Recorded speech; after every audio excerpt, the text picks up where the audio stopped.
Est-ce qu'on peut réellement se fier aux recommandations des booktubers? C'est la question à laquelle je tenterai de répondre aujourd'hui dans ce vlog lecture. Évidemment, c'est la version dramatique de ce concept. On s'entend que c'est pas grave si on n'aime pas les mêmes livres, la lecture c'est subjectif, il n'y a pas de goût supérieur ou inférieur. Mais moi, je veux vérifier si je suis capable de passer des bons moments de lecture avec des recommandations. Donc, ce que j'avais fait précédemment sur la chaîne, c'est que je m'étais créé une wishlist de livres entièrement basée sur les coups de cœur des booktubers en 2023. Je vous avais demandé de voter dans les commentaires pour les livres que vous vouliez me voir mettre au test, et donc c'est ça qui va se passer. J'ai ma pile à lire à côté de moi et je vais vous la présenter. Évidemment, je vous présente juste les titres. Pour les résumés, ce sera quand j'aurai commencé à les lire. Alors, le livre qui a reçu le plus grand nombre de votes, c'est Betty de Tiffany McDaniel. Je suis moyennement surprise parce que, en général, c'est le livre pour lequel j'ai vu le plus de recommandations sur toutes les chaînes. Les avis sont toujours positifs. Évidemment, j'aurais aimé que vous ne votiez pas pour lui parce qu'on s'entend qu'il fait 700 pages, ça va être un bon morceau. Mais normalement, si la tendance se maintient, je devrais également l'aimer. De ce que j'en sais, c'est un roman historique qui est très triste. À chaque fois que je vois des gens en parler, oui, ils l'ont adoré, mais il y a 10 millions d'avertissements de contenu difficile et c'est comme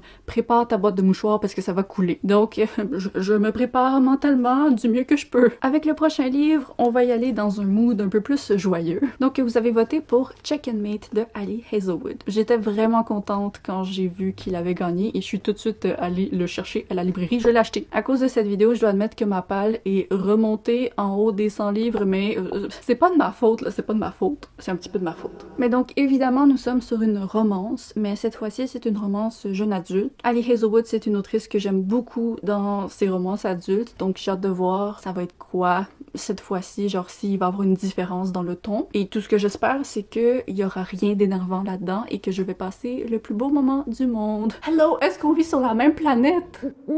Ok, là, je viens de me rendre compte que j'ai oublié de mentionner c'est quelle chaîne que je mettais au test. Ok, alors Betty, c'est une recommandation que j'ai vue comme mentionnée sur 10 millions de chaînes, mais la raison pour laquelle elle se retrouve dans cette vidéo aujourd'hui, c'est à cause des chroniques du hérisson. Et pour ce qui est du Ali Hazelwood, c'est bien sûr About Estelle qui va me le faire lire. Donc, pour ce qui est du troisième livre, c'est une recommandation de Audrey de la chaîne Le Souffle des mots, et donc c'est Les femmes du bout du monde de Melissa d'Acosta. Comme mentionné dans ma vidéo de wishlist, ce sera ma première lecture de cette autrice, et donc je sais pas du tout à quoi m'attendre. Je sais qu'elle est extrêmement appréciée en général, et de ce que j'ai entendu, je suis comme incapable de déterminer si ça va me correspondre ou pas. Mais dans le cas de ce roman, on parle d'une relation entre une mère et une fille, et moi ça me parle. Je suis vraiment une fille à sa maman, donc... Ensuite, pour la quatrième lecture, j'ai vraiment été étonnée de voir que vous aviez été aussi nombreux à voter pour House of Hollow de Crystal Sutherland, parce que je l'avais pas beaucoup vu passer sur la sphère francophone et tout. Ici, j'ai oublié de mentionner qu'il avait été traduit en français sous le titre Les Sœurs Hollow. Donc ça, c'est un livre que je lis suite à la recommandation de Jessie the Reader, et tout ce que je sais présentement, c'est que c'est du jeune adulte bizarre. Je pense que c'est bizarre comme truc. Mais justement, moi, les trucs étranges, je préfère le moins possible en savoir avant de me lancer dedans, donc je sais tellement rien présentement et je veux tellement rien y changer. Et donc, pour ce qui est de la dernière lecture potentielle de ce vlog, je dis potentielle parce que si j'arrive à lire ces 5-là en un laps de temps pas trop long, c'est possible que j'ajoute un 6e livre. Ma wishlist m'a vraiment donné envie et il y avait genre 35 livres dedans, donc là, juste 5, ça fait un petit peu mal. Ok, donc, le dernier livre que je vais lire, c'est Jessie de Stephen King. Moi, je suis une fille de Stephen King. Je pense que j'ai lu 24 de ses livres maintenant. Et Jessie était dans ma palle. Il m'avait été recommandé par une amie qui aime aussi les livres de Stephen King. Et on sait tous qu'il y en a des très bons et des moins bons. Et je pense que celui-ci fait partie des bons. Alors ça, c'est un livre que je lis grâce à la recommandation de Les Livres de la Crypte, qui est une chaîne que j'avais découverte grâce à ma vidéo de wishlist et qui a tellement de lectures en commun avec moi, c'est fou. Donc, si j'aime pas Jessie, honnêtement, je serais choquée. Bref, voici ma palle actuelle. Si jamais j'ai décidé d'ajouter un livre bonus ou plusieurs livres bonus, je vais écrire ici. Si c'est oui, c'est qu'il y en a plus. Si c'est non, c'est qu'il n'y en a pas plus. Dans tous les cas, 5 livres, je pense que c'est suffisant pour mener l'expérience à bon terme. Normalement, je devrais passer des bonnes semaines de lecture. Là, c'est 5 bonnes recommandations de chaînes booktube que j'aime. Si je passe des mauvais moments, je serai pas contente. Donc voilà, je vais aller lire. Bye!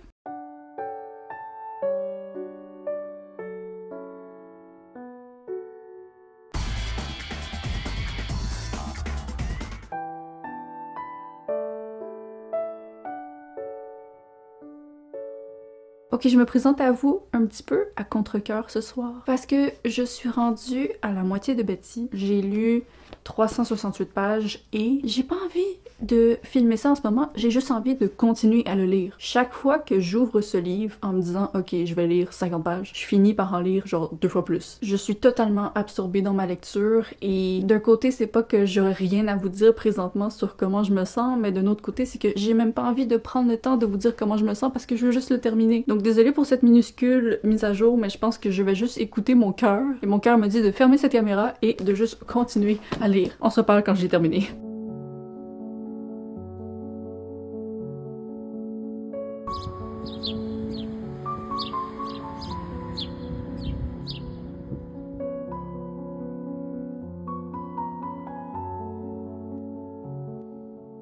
Parfois, je pense que l'univers est juste une lueur, la lueur d'une cigarette dans le noir. Toutes les étoiles, les planètes, les galaxies, les marges infinies, tout cela est contenu dans le petit bout rouge d'une cigarette dans la main d'un homme qui, appuyé contre un mur pour suivre des yeux une fille qui rentre chez elle, sait déjà qu'elle n'arrivera jamais jusque-là.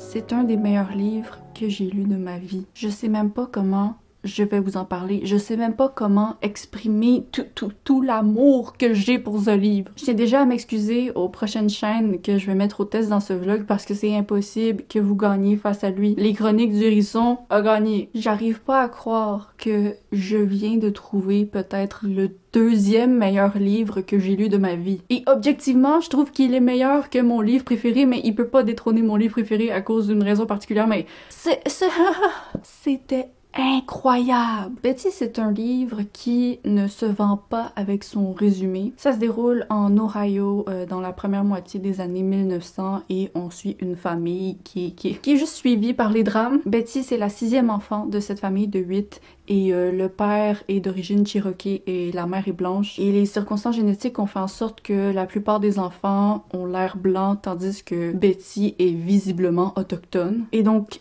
clairement dans ce livre, on parle de discrimination, on parle de racisme, on parle d'agression sexuelle envers les femmes. On parle de la violence totale que l'humanité peut démontrer, mais en même temps, on parle aussi de toute sa beauté. J'ai jamais lu un livre qui réussissait à être aussi tragique tout en gardant la sorte de magie de la vie. J'ai vu quelqu'un dire dans son avis que c'est un livre à la fois triste et lumineux et je suis totalement d'accord. La lumière qui sort de ce livre, je sais pas si vous la voyez mais moi je la sens. L'écriture est tellement imagée et ça aurait été si facile de rendre ça comme lourd à lire, mais c'est un roman de 700 pages que j'ai dévoré. Je voulais jamais m'arrêter de lire. Je regardais jamais le bas de la page pour savoir combien il m'en restait. Et si je le faisais, c'est parce que j'étais triste que ce truc finisse un jour. Les personnages. Betsy, le père de Betsy, les sœurs de Betsy, les frères de Betsy, pas tous ses frères. Certains frères. Oh my gosh, je suis chamboulée, je suis bouleversée, je sais plus quoi faire de ma vie parce que je sais que peu importe ce que je lis après, je retrouverai pas ce que j'ai trouvé là-dedans. Comme mentionné, je le voyais recommandé partout, donc je m'attendais à quelque chose de qualité, mais vraiment, ce livre fait partie de moi maintenant. J'ai l'impression d'avoir fait face à un autre moment marquant de ma vie de lectrice, comme je l'ai eu enfant en lisant Pierre Bottero, comme je l'ai eu adolescente en lisant Haruki Murakami, et là maintenant je viens de lire Tiffany McDaniel et je suis à terre. Et pas juste parce que je suis littéralement assise à terre. Je sais pas quoi dire sur ce livre, mais en même temps je sais pas ne quoi pas dire sur ce livre. Moi présentement, personnellement, je suis pas capable de lui trouver un point négatif. Parce que oui, ok, c'est horrible à lire. Les événements, les drames s'arrêtent pas, mais j'ai jamais eu l'impression que c'était du trauma gratuit, que c'était juste pour comme torturer le lecteur, parce que la beauté a jamais cessé. C'est tellement beau! C'est une des rares fois où je regrettais de pas avoir pensé à annoter ce livre. Genre moi j'annote jamais les lectures, mais là j'étais comme, il me faudrait un highlighter parce que cette citation. Vraiment j'ai lu beaucoup de livres dans ma vie puis j'ai l'impression que celui-ci a accompli quelque chose que les autres pour l'instant avaient pas encore réussi à accomplir. Je sais pas c'est quoi.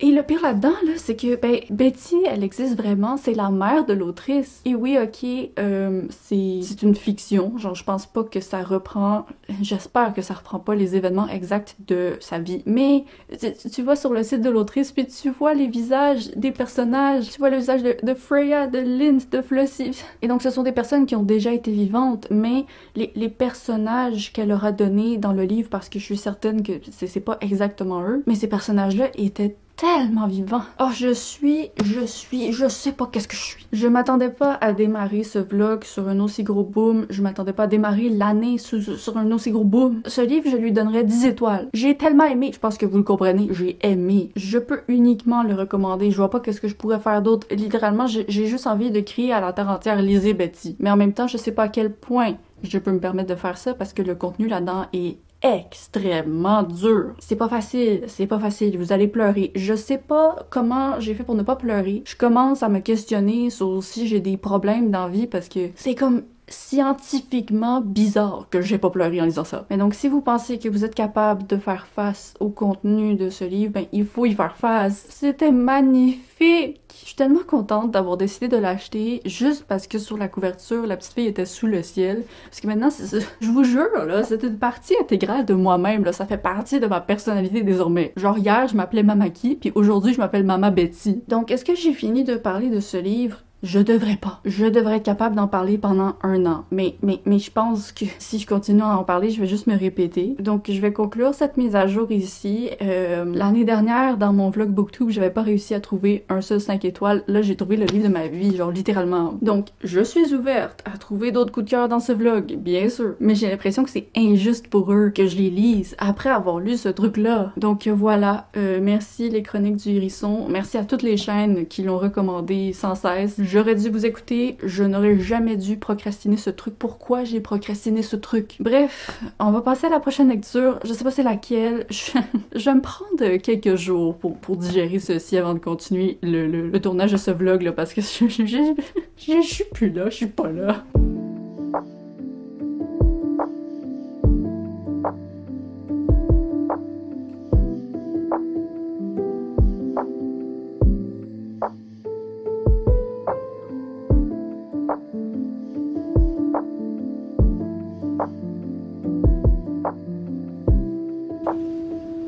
Là, je sais pas si vous serez en mesure de l'entendre, mais en ce moment, à l'extérieur, c'est l'apocalypse. J'arrête pas d'avoir l'impression que ma fenêtre va exploser à cause du vent, donc je vais essayer de vous faire cette mise à jour tout en gardant mon calme. Donc, je suis rendue à la moitié de Jessie. J'avais pas prévu à l'origine de lire ce livre-ci en 2e dans le vlog, mais après le succès de Betty, je me suis dit que d'y aller avec un auteur que j'aimais déjà, avec qui j'avais beaucoup d'expérience, peut-être que ça m'empêcherait de comparer le livre avec Betty. Et je pense que c'était une bonne idée, mais en même temps, le problème, c'est que là, je lis Jessie et je le compare avec les autres livres que j'ai lus de Stephen King. Donc bon, ça peut jamais être parfait. Donc Jessie, c'est un roman d'horreur qui parle d'une femme qui se retrouve dans une position très délicate parce que elle et son mari, depuis quelque temps, ont commencé à faire des installations particulières pour certains jeux épicés. Et donc le roman commence et en bref, notre protagoniste est menottée à son lit. Et son mari arrive et il va lui faire des choses, mais elle décide que, ben, elle en a pas envie.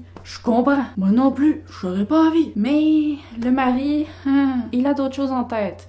Et après quelques bousculades, elle réussit à lui envoyer un coup qui le fait tomber au sol et donc il meurt à côté d'elle. Et le roman, en bref, ben c'est Jessie qui est menottée à un lit à côté de la seule personne qui sait qu'elle est là et ben qui veut survivre parce que on s'entend qu'elle va mourir si elle reste là. Donc, écoutez, c'est pas la lecture la plus reposante au monde, surtout puisque pendant qu'elle est prise dans cette situation horrible, ben son esprit commence à divaguer et elle commence à revivre un trauma d'abus qu'elle a vécu quand elle était plus jeune. Donc pour l'instant dans ce vlog, moi je lis vraiment pas des trucs joyeux. Mais bon, On s'entend que comme scénario, ben c'est intéressant. On veut par défaut savoir qu'est-ce qu'elle va bien faire pour se sortir de cette situation. Mais je vous avoue que pour l'instant, pour un Stephen King, pour un concept comme ça, je suis légèrement déçue. En fait, je pense que mon problème principal actuellement, c'est que j'ai énormément du mal à visualiser sa position corporelle. Genre la narration nous décrit plein de trucs qu'elle essaie de faire pour se libérer des menottes et tout, et j'arrive pas à visualiser c'est quoi en réalité. Donc ça donne un effet un petit peu flou à ma lecture, même si en soi je réussis à comprendre tout ce qui se passe. Mais le problème c'est que Stephen King, je l'aime beaucoup, mais une des choses qui fait que j'aime un peu moins, c'est vraiment genre dans la divagation interne des personnages. J'aime pas quand il insère énormément de trucs de voix internes qui paraissent presque aléatoires parce qu'ils sortent de nulle part. Et le problème en soi, c'est pas qu'elle se souvienne de choses, qu'elle pense à des choses, parce que je comprends totalement pourquoi. Mais comme justement, on vient d'avoir un chapitre où, au lieu que ce soit juste des petites phrases insérées puis que ce soit flou, c'était un chapitre qui plongeait dans ses souvenirs. Et là, j'ai pu embarquer, j'ai pu apprécier. Donc j'espère que pour la deuxième moitié du roman, on va continuer davantage dans cette direction plutôt que juste comme elle est prise à ce lit et il y a des choses qui se passent dans sa tête. Parce que pour l'instant, c'est pas une mauvaise lecture, mais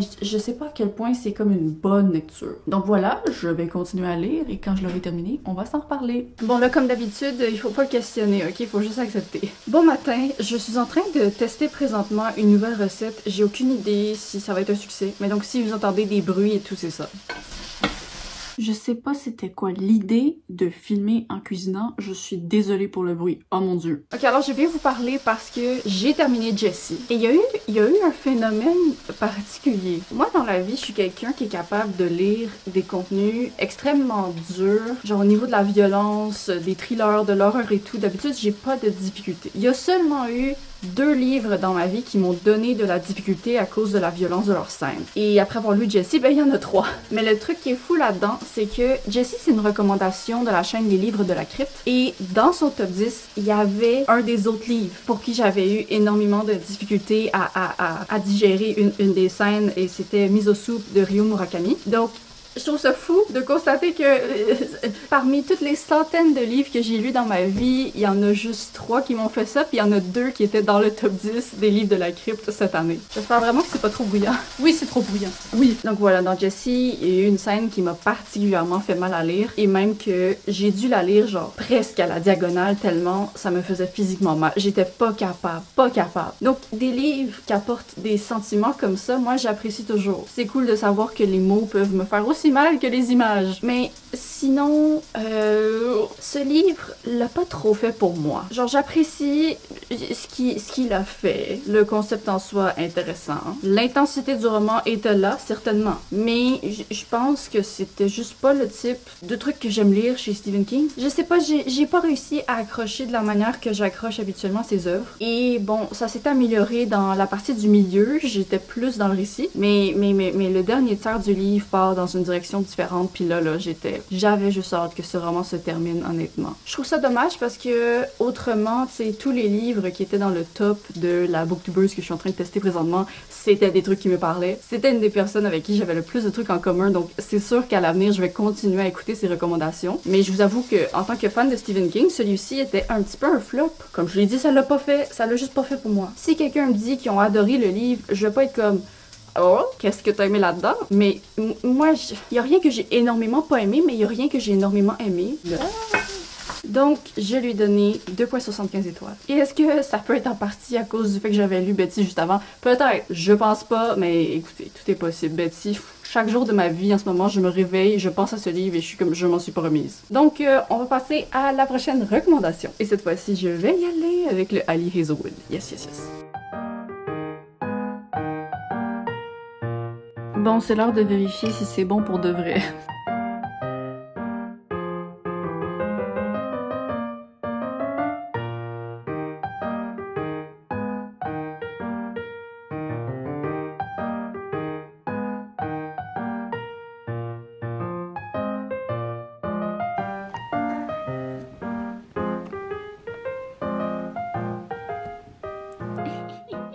Bon là, si vous êtes choqués de voir qu'il y a encore un sapin de Noël derrière moi, c'est pas ma faute. C'est la faute, ok, de Noah. On a installé ça, puis il est comme, mais je veux pas l'enlever, j'aime ça. Quand je me lève le matin, ça me donne de la joie. Donc, je peux pas lui demander d'enlever quelque chose qui lui donne de la joie. Mais bon, on s'entend que Noël est loin derrière. Donc, je suis à la page 200 de Chicken Mate. Et là, je suis brisée. Il y a pas d'autre explication, je dois être brisée. Parce que Ali Hazelwood, pour l'instant, même si ses livres sont pas nécessairement parfaits, pendant la première moitié, là, j'ai toujours eu le moment de ma vie. Et là, c'est pas que j'aime pas le livre, c'est une bonne lecture, mais je suis tellement loin de la joie extrême que je ressens habituellement en lisant ces trucs. Oui, ok, peut-être que c'est en partie parce que en ce moment dans ma vie, mentalement, ça va pas bien. Peut-être que c'est pas les bonnes circonstances pour lire ça, mais en même temps, je suis pas d'accord parce que Love on the Brain, je l'ai lu pendant une nuit où je souffrais ma vie. Et ça a été la seule chose qui a réussi à genre me distraire de cette souffrance. Donc, ça devrait faire la même chose avec un livre en ce moment. Pour vous parler de l'histoire de ce livre, c'est une romance jeune adulte et ça parle d'une fille qui a pris un peu le rôle de la mère dans sa famille parce que son père est décédé, sa mère c'est une malade chronique. Donc c'est elle qui doit travailler énormément pour subvenir aux besoins de sa famille, s'occuper de ses 2 petites sœurs. Et avant que son père décède, ben elle était une passionnée des échecs. Elle était super bonne, elle était enfin une surdouée. Sauf que après le décès de son père, elle a complètement comme rejeté les échecs de sa vie pour plusieurs raisons. Et là, ben à cause de certaines circonstances, elle va comme recommencer à jouer aux échecs, mais elle tient à garder une distance émotionnelle entre les échecs et elle. Genre elle le traite uniquement comme quelque chose pour subvenir à ses besoins. C'est juste un travail. Et donc puisque c'est une romance, ben vous devinez que le champion actuel du monde des échecs du côté des jeunes, non pas juste des jeunes, au complet, tout le monde. En tout cas, il est un très beau garçon, il est mystérieux, il est un peu froid. Pas si froid que ça, honnêtement. Mais le point c'est que elle va recommencer à jouer et elle va le battre du premier coup alors que personne d'autre l'avait battu, puis après ça, il y a des choses qui vont se passer pendant le roman. C'était peut-être pas mon meilleur résumé. Ouh! Mais donc, je pense que le premier truc qui fait que j'aime moins ce livre, c'est que ça a pris 100 pages, honnêtement, pour que les protagonistes aient une première conversation. Puis encore là, conversation, c'est un grand mot. Moi, ce qui m'apportait beaucoup de joie des autres livres de Ali Hazelwood, c'était les interactions entre les 2 intérêts. Et habituellement, ça commençait dès le départ. Mais là, c'est ça.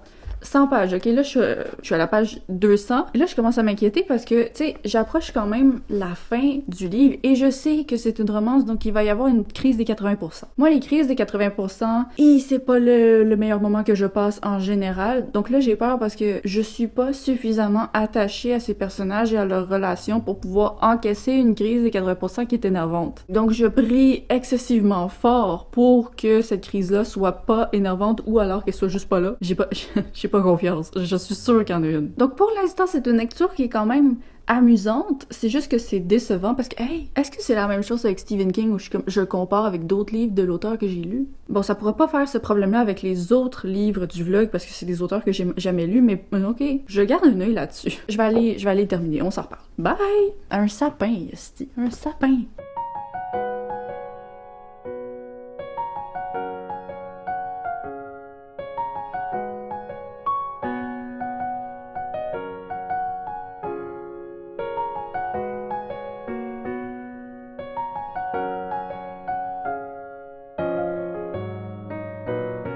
Bon là, je suis vraiment fâchée, ok, parce que je pensais que j'avais passé déjà la crise des 80%.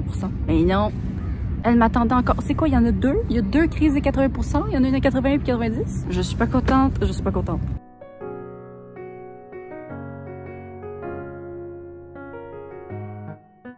Ok, là, je commence à croire qu'il y a une malédiction entre Estelle et moi au niveau des vlogs lecture que je fais à chaque année pour lire les favoris de Booktube parce que, en dehors de ça, Estelle et moi, on se rejoint. On a plein de goûts de lecture qui s'alignent, mais là, c'est pas que j'ai pas aimé. Chicken Mate, je lui donne un 3 étoiles, mais il y a tellement de trucs qui m'ont énervé là-dedans, puis ça m'énerve d'être énervée parce que dans le passé, Ali Hazelwood, c'était mon autrice de romance cliché qui réussissait à ne pas m'énerver. Et là, je suis manifestement énervée. Donc, je vais commencer par le positif, mais le positif, pour moi, c'est genre une phrase. C'était agréable et amusant à lire. Yes. Mais j'ai tellement de points que j'ai notés de trucs qui me dérangeaient que je suis comme, voyons, on est-tu dans un vlog Captive? Mais on est à des kilomètres, là. Je pense que Chicken Mate puis Captive sont même pas dans le même système solaire, là, au niveau de la proximité de mes avis quant à ces 2 œuvres. Mais bon, il y a quand même des trucs. Ok, donc on va plonger dans ma liste. Premièrement, je trouve que la naissance des sentiments du jeune homme ici, c'était pas intéressant. Ils ont joué aux échecs une fois, puis après ça, ben chaque fois qu'il y parlait, c'est comme s'il l'aimait depuis 6 ans. Je comprends qu'il a eu bien du plaisir en jouant avec elle, puis qu'après ça, il était un petit peu genre très intéressé par elle, ça c'est correct. Mais chaque fois qu'il lui parlait, c'était comme les paroles d'un prince charmant, puis elle y voyait rien. Le gars, il est à 2 doigts de lui écrire un poème vocal, puis elle est comme « Oh mon Dieu, il me déteste, je le sais. » La protagoniste, là, oh mon Dieu, elle m'a tellement énervée, je suis désolée. Je suis très empathique face à la situation. C'est une sœur aînée qui doit prendre soin de sa famille, qui doit travailler fort. Je comprenais la science derrière ses émotions et derrière ses défauts. Mais ses défauts étaient quand même énervants à lire. Genre, je sais que cette personne-là pourrait exister dans la vraie vie, mais j'aurais pas envie de suivre sa vie honnêtement. Chaque fois que la protagoniste était confrontée par un personnage qui lui disait ses 4 vérités, j'étais comme « Let's go! Ah ouais, dis-lui, oh, c'était satisfaisant! » Mais je suis pas supposée vouloir que tout le monde, genre, la détruise vocalement pour qu'elle se sorte peut-être enfin de son état d'esprit. Il y avait beaucoup de choses qu'elle pensait que moi je trouvais pas logiques. Genre, pour toutes sortes de raisons, elle dit pas à sa famille qu'elle a recommencé à jouer aux échecs. Puis là, il y a comme une situation où elle pourrait gagner 3 millions de dollars en jouant aux échecs. Et son premier réflexe, c'est de dire « Mais si je gagnais 3 millions, faudrait que je dise à ma famille que je joue aux échecs, puis ils me détesteraient. » Fille, t'es en train de me dire que ta famille qui est pauvre te détesterait parce que t'as bougé des pions sur un plateau en échange d'avoir 3 millions de dollars. J'y croyais pas, sur le coup. Comme de fait, j'ai terminé le roman et j'avais raison de pas y croire. C'était ridicule. Voyons donc, 3 millions de dollars. 3 000, ok, à la limite. Tu veux pas révéler à ta famille que t'as rejoué aux échecs. 3 millions. Hello, est-ce qu'on vit sur la même planète? Ensuite, ok, Ali Hazelwood, c'est un petit peu la reine des contacts physiques en public qui sont pas nécessairement les meilleurs. Pas dans le sens que c'est problématique, mais genre, c'est un petit peu malaisant. Dans le passé, ça m'avait pas dérangé. Mais là, le gars, là, il lui mordait toujours l'oreille en public devant des gens. Moi, le mordage d'oreille, là, c'est en privé. Faites ça derrière une porte fermée. Je peux pas imaginer une seule situation dans ma vie où je serais à l'aise d'être assise devant un couple et de les regarder en train de se mordiller l'oreille. Je veux pas être là. Non, merci. Puis ensuite, je pense que ça a toujours dû être comme ça dans ses romans, mais je l'ai vraiment plus remarqué dans celui-ci. Et c'est que la fille, elle aimait ça utiliser les italiques. Les mots en italique, là, et qu'elle en mettait. Puis moi, je peux pas lire un mot en italique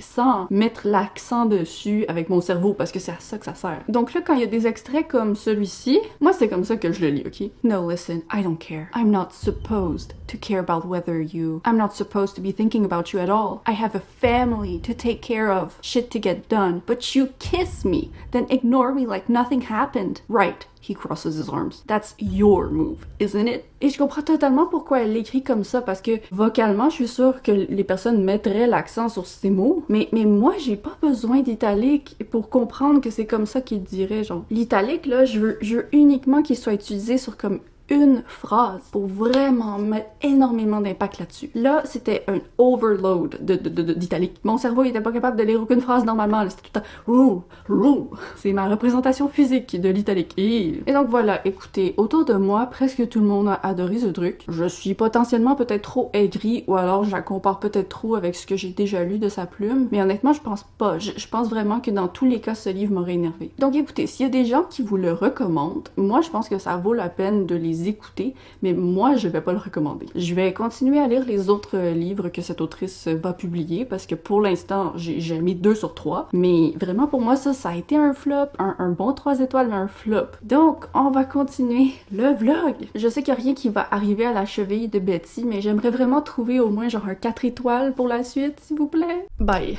Hello, je viens interrompre ce vlog pour vous informer qu'il y a désormais une nouvelle façon de soutenir la chaîne et d'avoir accès à du contenu exclusif. J'ai lancé l'option de communauté sur YouTube. Donc ce que ça signifie, c'est que en plus de votre abonnement habituel, vous pouvez également choisir de vous prendre un abonnement payant. Il y a 2 niveaux différents. D'abord, il y a le niveau des petits nuages au coût de 2,99 par mois. Ça, c'est le niveau qui correspond davantage aux personnes qui souhaiteraient juste soutenir la chaîne sans recevoir énormément de contenu exclusif en retour. Mais il y a quand même des avantages qui viennent avec. avec. Donc premièrement, vous aurez un badge à côté de votre pseudo dans les commentaires. Vous aurez accès à des emojis personnalisés, à des sondages privés quand j'ai des dilemmes, et j'ai souvent des dilemmes concernant mon contenu. Et bref, vous aurez juste accès aux coulisses du contenu généralement. Il y a beaucoup de réflexions que je me fais et que j'ai pas envie de faire en public, mais je vais préférer les partager dans cette sorte d'espace plus intime. Et sinon, il y a le niveau des petites lunes à 4,99 par mois, et celui-ci comprend tous les avantages précédents, mais a aussi 2 avantages spécifiques. Donc premièrement, vous aurez droit à une vidéo exclusive par mois, et là je veux dire genre par mois, genre chaque mois, pas par mois, parce que évidemment toutes les vidéos sont faites par mois.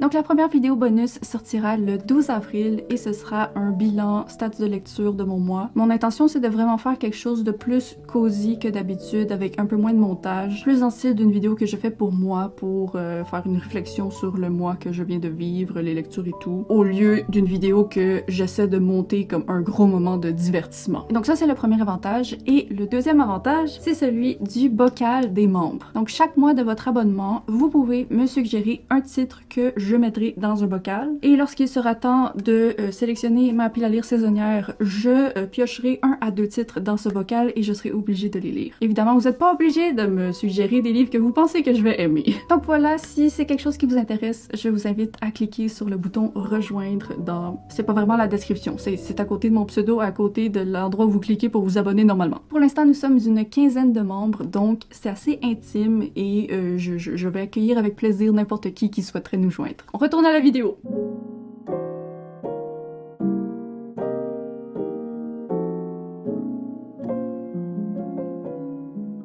Bonsoir, je suis rendue à la première moitié de House of Hollow, donc j'ai lu 150 pages. Pour l'instant, j'aime bien, je trouve ça charmant. Par contre, je pense que je vais garder mon avis court pour l'instant, parce que c'est le genre de truc où j'ai besoin de lire la fin pour savoir qu'est-ce que je pense du livre entier. Mais pour vous donner tout de suite le résumé, ça parle de 3 sœurs qui ont disparu pendant 1 mois quand elles étaient enfants. Elles ont fini par être retrouvées genre sur le bord d'une route, elles étaient nues, il y avait pas de signe de qu'est-ce qui s'était passé. Les 3 filles s'en souvenaient pas, mais après leur retour, ben elles ont progressivement commencé à exhiber certains changements. Genre leurs yeux qui avaient toujours été bleus sont devenus noirs, leurs cheveux ont viré au genre blanc-blond, et je vous laisse découvrir c'est quoi les autres changements, mais bref, depuis ce temps, ces 3 sœurs sont vraiment unies de façon serrée à cause de leur étrangeté. Et le roman va commencer avec la disparition de la sœur aînée, qui est peut-être la plus bizarre des 3. Et donc on suit ces 2 petites sœurs qui partent à sa recherche. Mais moi, en tant que personne qui est pas très fan des histoires de « Ah, il y a telle personne qui est disparue, on part à sa recherche », je trouve que de la manière que c'est fait, ben présentement c'est original, et ça va pas nécessairement dans la direction qu'on croit, donc j'aime bien. Je suis pas certaine que ça ait les trucs nécessaires pour que ça devienne un coup de cœur pour moi, mais pour l'instant je dirais que je suis à un solide 4 étoiles. Donc je vais aller continuer et on s'en reparle. J'ai l'impression que c'est comme ça que je finis tous les clips de ce vlog.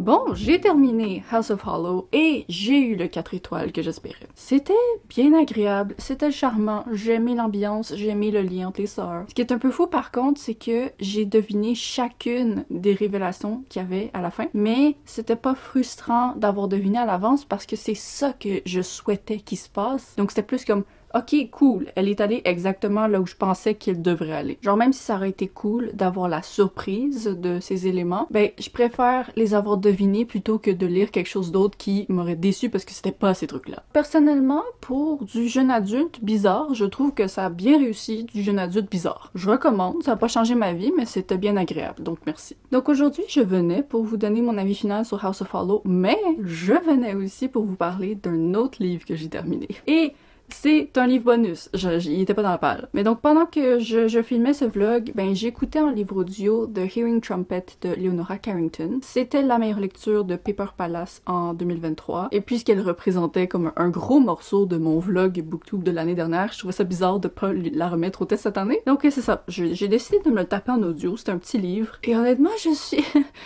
heureuse que ce soit juste un livre bonus parce que je sais pas à quel point je peux vous en parler. En bref, ça, c'est un livre de surréalisme qui suit une maison de retraités. Et genre, les personnes qui sont à la tête de la maison de retraités veulent faire en sorte que leurs retraités deviennent des meilleures personnes. Mais ça part vraiment dans des directions surréelles. Et le truc, c'est que moi, le surréalisme, c'est censé être mon truc. Si tu tapes littérature surréaliste sur Internet, les premiers résultats sur lesquels tu tombes, ce sont des livres de Haruki Murakami que j'ai adoré. Mais il y a quelque chose qui l'a pas fait pour moi avec ce livre-ci. On dirait que je suis comme passée à côté de ce livre. J'ai aimé le début, j'ai aimé la personnalité de la protagoniste, j'ai aimé la personnalité générale du roman, mais vers la moitié du récit, on dirait que j'ai commencé à de moins en moins m'y intéresser. Je me perdais un peu dans les dialogues, puis là, il y a eu un passage où on lisait comme le livre de quelqu'un, et c'était long. Ah, c'était interminable. C'était tellement long que je me disais, est-ce que ça va être ça la deuxième moitié du roman? Genre juste ce livre-là. Heureusement, ce l'était pas. Mais quand on est sorti de ce truc, ok, il y aurait eu des trucs qui m'ont intéressé. Là, j'étais comme, ok, peut-être que je vais me remettre dedans. Mais là, c'est parti en vrille! À la fin de ce livre, j'avais l'impression d'être en train de lire la trilogie de la Terre fracturée de N.K. Jemisin. C'était... Donc je sais pas du tout comment je me suis sentie en lisant ce truc parce que quand je regarde les faits de ce qu'il est, ce sont des choses que je respecte, des choses que normalement j'apprécierais, mais j'ai pas tant apprécié que ça, j'avais hâte que le livre se termine. Donc je suis comme un peu tiraillée entre un 3 étoiles pour la qualité du truc, l'originalité, et un 2.5 juste à cause du fait que moi personnellement j'avais envie qu'il se termine. Donc c'est ça, je sais pas trop quoi en penser, mais je l'avais dit dans ma vidéo de présentation de Wishlist. Très souvent, quand je lis des recommandations de Paper Palace, c'est pas des coups de cœur que je trouve, mais ce sont des livres qui me bousculent, sur lesquels je suis pas capable de me faire un avis et qui me marquent donc. Parce que je vais toujours repenser à ces trucs-là en étant comme, mais qu'est-ce que j'ai vécu? Donc écoutez, moi je peux pas nécessairement recommander The Hearing Trumpet, mais c'est sûr que c'est quelque chose de très particulier, d'intéressant et que un truc que vous aurez probablement jamais lu auparavant dans votre vie. Donc voilà, normalement il reste juste un seul livre pour compléter ce vlog. Je vais aller commencer à lire Les femmes du bout du monde et ben c'est possible que le vlog se termine après, c'est possible que non, je sais pas. Et depuis que je suis passée à une vidéo 2 semaines, je suis comme oh mon dieu, mes vlogs là, je pourrais les faire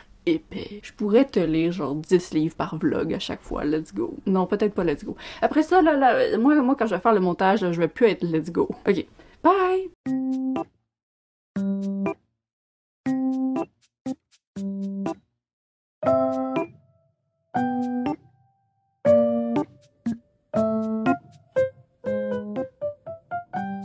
Je sais pas si je suis au meilleur endroit, attendez.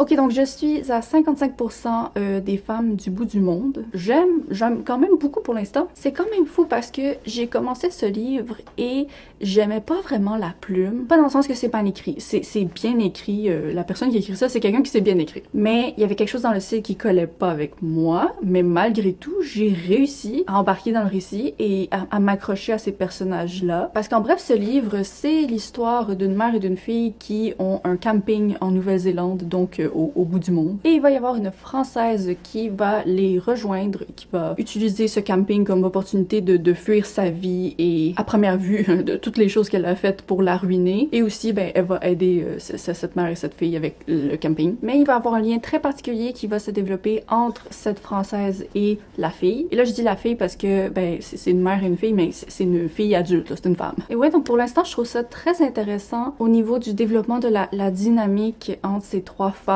Qu'est-ce que l'arrivée de la Française va changer. Je pensais que ça allait être un roman beaucoup plus axé sur le lien mère-fille et d'un côté ce l'est, mais c'est vraiment plus à propos de la Française et la fille. Et même si moi je m'attendais à un truc mère-fille, ben je suis pas nécessairement déçue parce que le personnage de la Française est intéressante. J'aime à quel point elle est pas présentée comme quelqu'un de parfait et je suis curieuse de voir la direction dans laquelle ça va se diriger parce que pour l'instant j'ai des petits indices, je suis comme ah, est-ce que ça s'en va par là? Mais bon, comme mentionné, c'est ça m'étonne parce que le style, il y a quelque chose que j'aime pas nécessairement de la façon dont c'est écrit, et c'est que c'est écrit au présent, mais pourtant j'ai vraiment l'impression d'avoir une distance avec les événements et les personnages, comme si j'étais en train de lire un souvenir du passé de ah, il y a cette conversation là qui s'était produite. Mais non, parce que c'est au présent, puis genre c'est pas un souvenir, c'est l'enchaînement des événements, mais je comprends pas qu'est-ce qui me donne cette impression. Mais justement, je trouve que l'autrice a quand même vraiment réussi à créer une œuvre intéressante parce que malgré tout, j'aime ça. Donc voilà, je suis curieuse de découvrir la suite et c'est donc ce que je vais aller faire.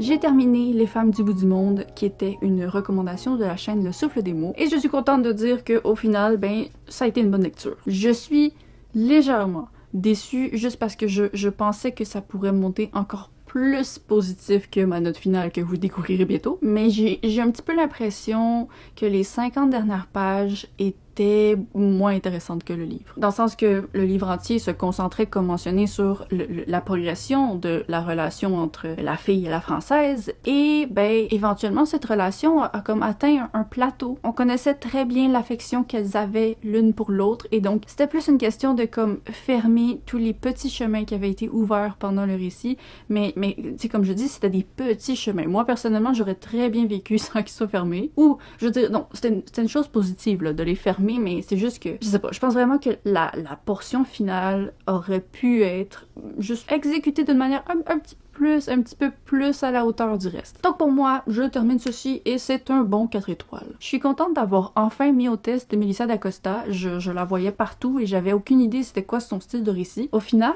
je suis agréablement surprise parce que je m'attendais à quelque chose de très léger dans le style, dans le ton. Peut-être quelque chose qui se rapprochait plus des œuvres comme celle de Virginie Grimaldi, ce qui est pas du tout une insulte parce que j'ai adoré 5 étoiles, le seul livre de Virginie Grimaldi que j'ai lu, mais quand j'ai lu Virginie Grimaldi, j'ai tout de suite vu pourquoi ses livres se vendaient aussi bien, c'est parce que sa plume est super fraîche. C'est bien écrit, mais c'est très léger à digérer. La plume de Melissa d'Acosta, je dirais pas que c'est aussi léger. Il y a vraiment des figures de style que je respecte, mais ben, qui sont peut-être pas aussi satisfaisantes à lire pour un cerveau. Mon cerveau, en tout cas. Je parle de moi. Et donc, comme mentionné, j'hésitais à peut-être lire plus de livres dans ce vlog, mais au final, j'ai décidé que non. Et vraiment, ça a été un gros débat, là. Ok, il y a littéralement 1 heure, je m'apprêtais à commencer le prochain livre pour ce vlog, mais j'ai regardé mon planning pour les prochaines vidéos et la prochaine vidéo qui sort, c'est un autre vlog. Et c'est un vlog qui va me sortir de ma zone de confort. Et même s'il n'y a pas beaucoup de livres que je dois lire pour celle-ci, je sais pas combien de temps les livres en question vont me prendre. Donc je vais conclure la vidéo ici et j'espère vraiment qu'elle vous a plu. N'hésitez pas à vous abonner pour ne pas manquer la prochaine. Quand je poste, c'est le vendredi à 10h30 pour le Québec et 16h30 pour la France. Et donc on se revoit dans 2 semaines avec une vidéo que j'ai très hâte de vous montrer. Bye!